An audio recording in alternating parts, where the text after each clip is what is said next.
Allahu Akbar, Allahu Akbar. Allahu Akbar, Allahu Akbar.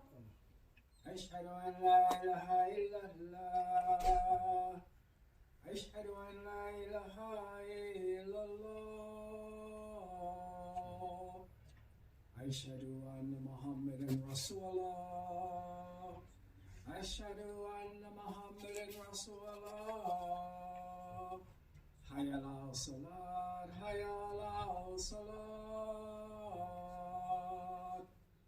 Hayya ala falah, hayya ala falah. Allahu Akbar, Allahu Akbar. La ilaha illallah.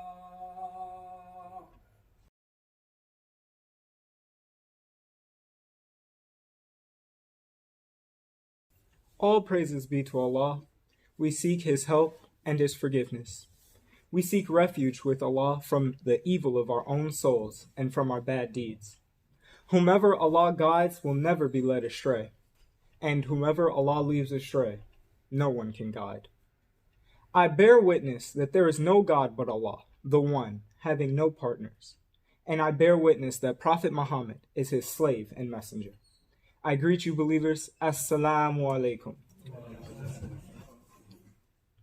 Believers, I stand here before you today to deliver the first Friday khutbah. Hopefully, my intent is not only to deliver this khutbah, but to leave an impression upon your hearts. Personally, I believe that Brother Suleiman has institutionalized a great idea and opportunity by having brothers come up and deliver the khutbah every first Friday. And with that being said, I want to acknowledge that I have the honor of giving the first khutbah of the new year. And to be the one presenting the first khutbah of the new year, I felt that I had a significant duty, and I felt that my topic had to be very great and establish a foundation for the rest of the year to follow. And about a week ago, a topic came to me, and it was about the misbelievers, the disbelievers, and the unbelievers. And I was going to use the Quran to differentiate between those three. And I let it pass. And a couple of days ago, a new topic came to me. And I thought about it. And this one I pondered on. And it came to the conclusion that the new year is a time for resolution. The new year is a time for change. And many people make resolutions in the new year. People say, I want to get more fit, or I want to be more healthy this year, or I want to increase my knowledge. Like, I remember Brother Suleiman wanted to go to the gym and lose some weight, and it's long overdue. And so the thing is, people only make resolutions because there's often something they want to resolve or change. And among these individual resolutions, while they are great for oneself, I think it is also important that we make resolutions as an ummah and as a community as well. And with that being said, I believe an important issue within the Muslim community that needs to be resolved is the involvement and participation of our Muslim youth. Today, I'm delivering this khutbah to no more than 3 youth, and the people around here are regulars. These are people you can expect to come. They're not new faces, and while having regulars is good, I also feel that we need a steady flow of Muslims coming into the masjid, coming into the community that can connect with us. And honestly, everyone here is getting older. Nazaya is like 25 and Antar's 30, and they don't really count anymore. And so when I visit other masjids of different ethnicities, however, I see several Muslim youth of all ages, whether it be children or teenagers or infants. And not only are they there attending the Jumu'ah in the masjid, but they are there being active and engaging in their community. They attend banquets, they have fundraisers, and the responsibility of the community, and that masjid also lies upon them. And so I felt that it kind of provokes the question, what do these other communities have that we don't have ourselves? What do these other communities do that we aren't doing? Or what do they teach that we do not teach? First, I believe the problem is not acknowledging the need and importance for having Muslim youth within this community. Because if we truly had this importance, the dire need for Muslim youth, we would see much more action in this community. And that I'm afraid that's something that I do not see. The Muslim youth are the ones that will carry this religion on and will continue to progress this religion when we are gone. So if we don't have them, we may lose it. But Allah says that this religion cannot be lost. So if we aren't able to utilize the Quran and we aren't able to carry this religion out, He will displace it in a different community that will. So I encourage us. I encourage all of you. I encourage myself to bring friends, bring children, bring nieces, bring nephews, and bring your grandchildren. Because honestly, there is a lot that they can learn in these walls that is critical for their development and growth. Al-Baqarah, ayat 256 states that there is no compulsion in religion. So I'm not saying force your children. I'm not saying make them come.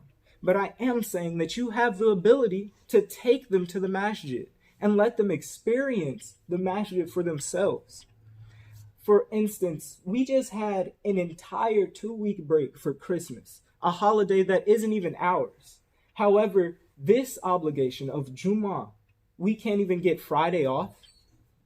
And so, personally, my past semester, I've taken many days off for Friday school, and I can say that I have missed nothing, or I have nothing that I could not make up that compared to the knowledge and learning that I gained here in Jummah.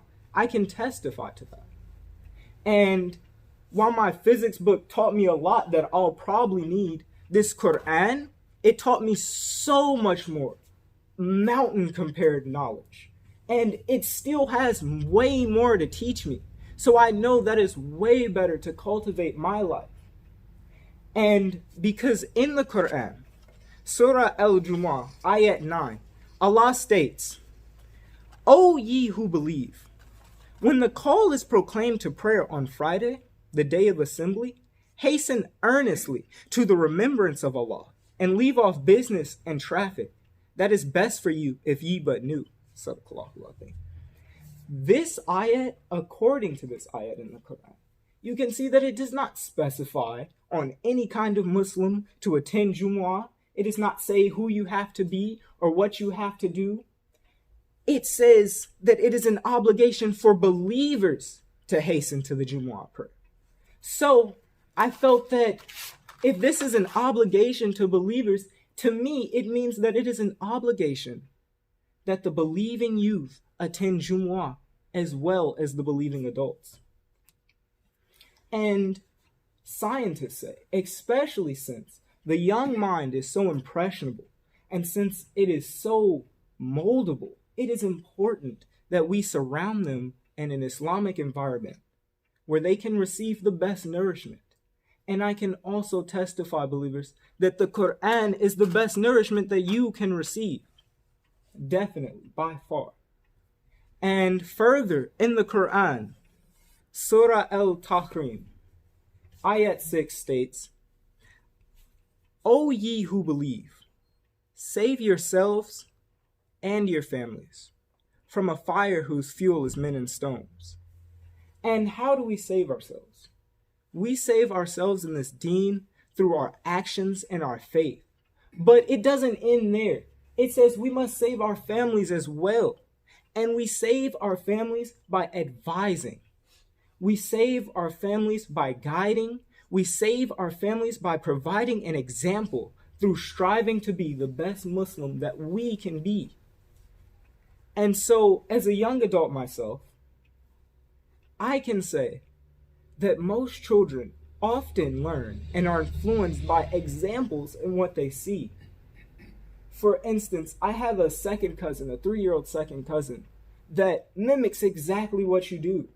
I know this for a fact. If I were to pass something to my friend, my phone, and then I ask for something and I see it flying across the room because a 3-year-old threw it, I'm to blame there because she only mimics what she sees. And so if we want to gather more youth to be active in the masjid, and we want to gather more youth to be active in Jumu'ah, we have to sincerely be active in the masjid and sincerely be active in Jumu'ah ourselves. If we want our children to be off for Friday, if we want to bring them here to hear the message, to hear the Katib speak, then we should probably take Friday off ourselves. We should plan and schedule, and we should really make an effort to get everyone here. And a few weeks ago, I believe my brother Antar said in his khutbah that we are supposed to bring our best dress to the Jumu'ah prayer. So if we want our children to stand here in congregation and be presentable, then we should be standing in congregation being presentable ourselves. But I say, honestly, I would just be happy if more children showed up. We can worry about how presentable they are later. Because as far as setting an example for people to follow, we must make this masjid feel like a home. Because we can't just stop at bringing the youth in the door. We have to create a loving and kind environment for them to enjoy being in. And to make this masjid feel like a home and a foundation for our youth, we need to greet them at the door with warmth. And we need to greet them at the door with Assalamu alaikum. We need to conversate with them. We need to make them feel involved by getting them into actions and events that we are holding. We need to employ ourselves in the action and events that interest them as well. Because involvement is two-sided. You can't have involvement one way. So we also have to be in with them and what they aspire to do. And furthermore, we have to support what they do. We have to support their good decisions and endeavors. Because as adults, you have already experienced life.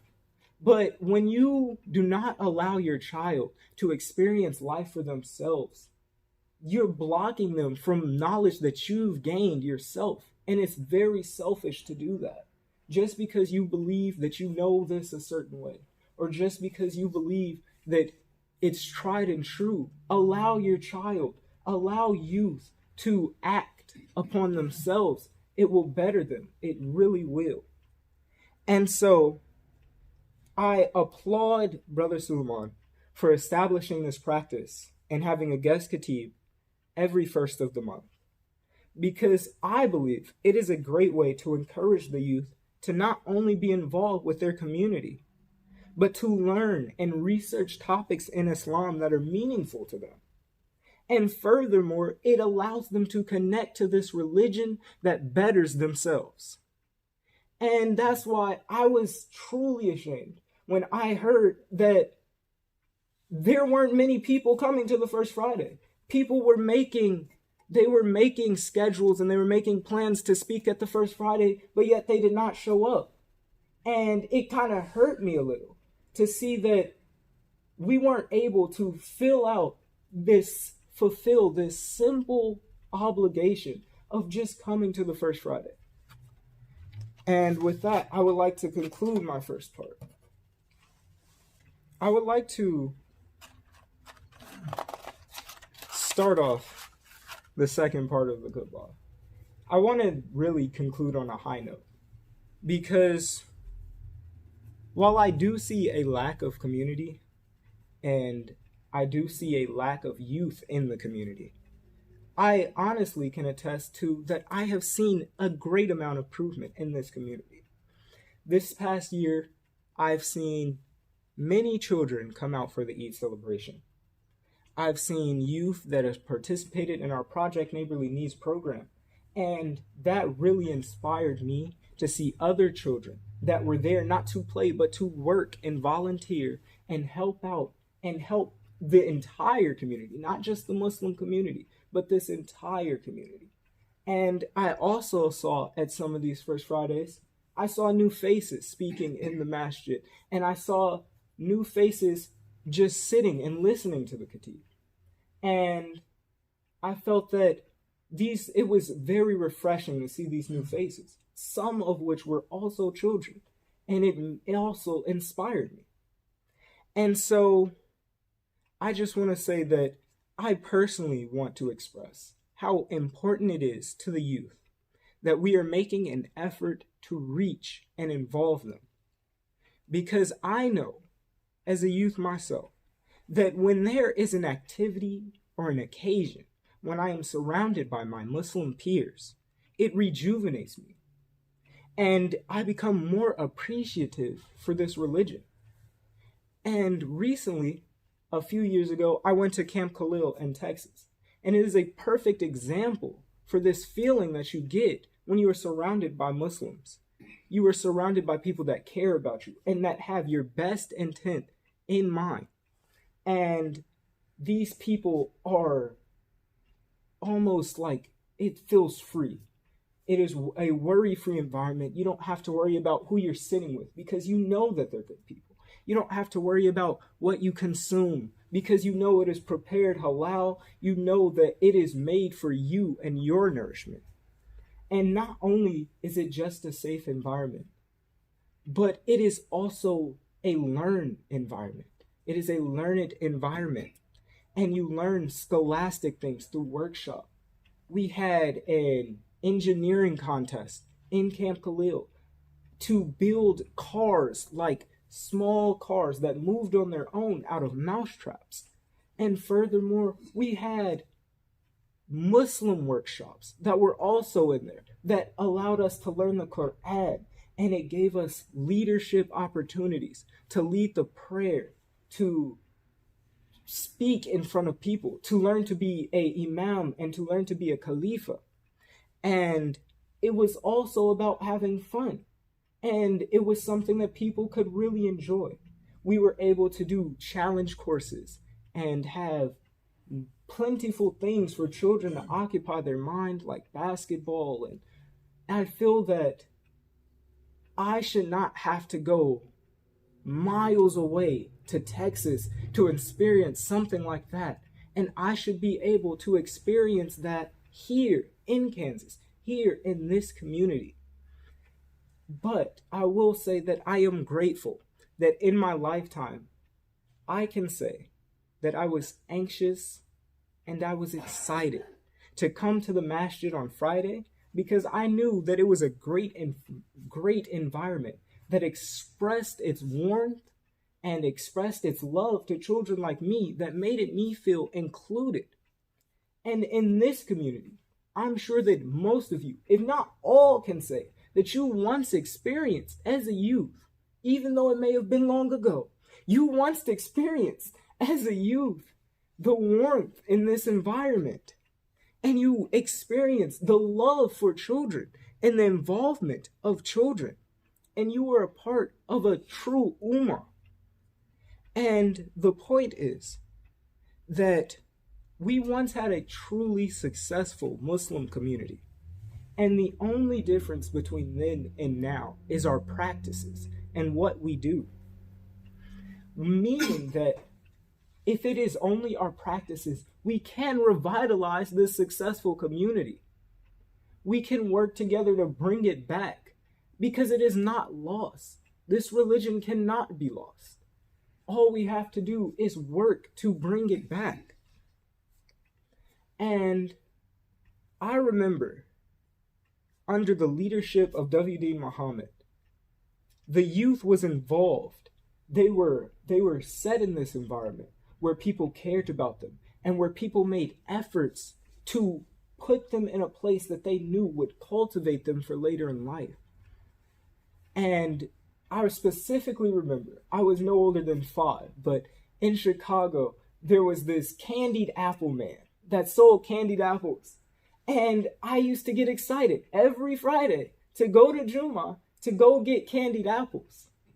And while I may have been excited to get candied apples, I was then excited to go to Juma.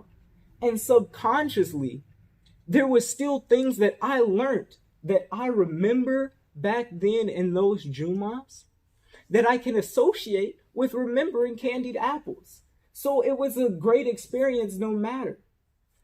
And furthermore, I remember that it was a time of business. It was a time where people had aspirations, so they went out in their own community and they did things for the community, and they did services, and they sold books, and they had things that they could give to the community, businesses. And most of these businesses were to do with children. There were children books in the community. My brother has written children books, Muslim children books, that were sold in the community. Everyone had a job and a sense of responsibility to the youth. And I also remember that under the leadership of W.D. Muhammad, we had a youth study session. We had young students come into the masjid and learn about the Quran, and learn about the ways of Prophet Muhammad, and learn about how to create a model community. And though I would say we somewhat lost these practices, do we not believe that Allah is El-Rahim, El-Rahman, the most gracious, the most merciful? So through Allah's mercy and through Allah's graciousness, we will be able to establish this youthful model community. We will achieve this because Surah 53, Ayat 39 states that man can have nothing but what he strives for. So all we have to do is strive in this direction, believers. And surely the believers must win through. Could come with the Salat.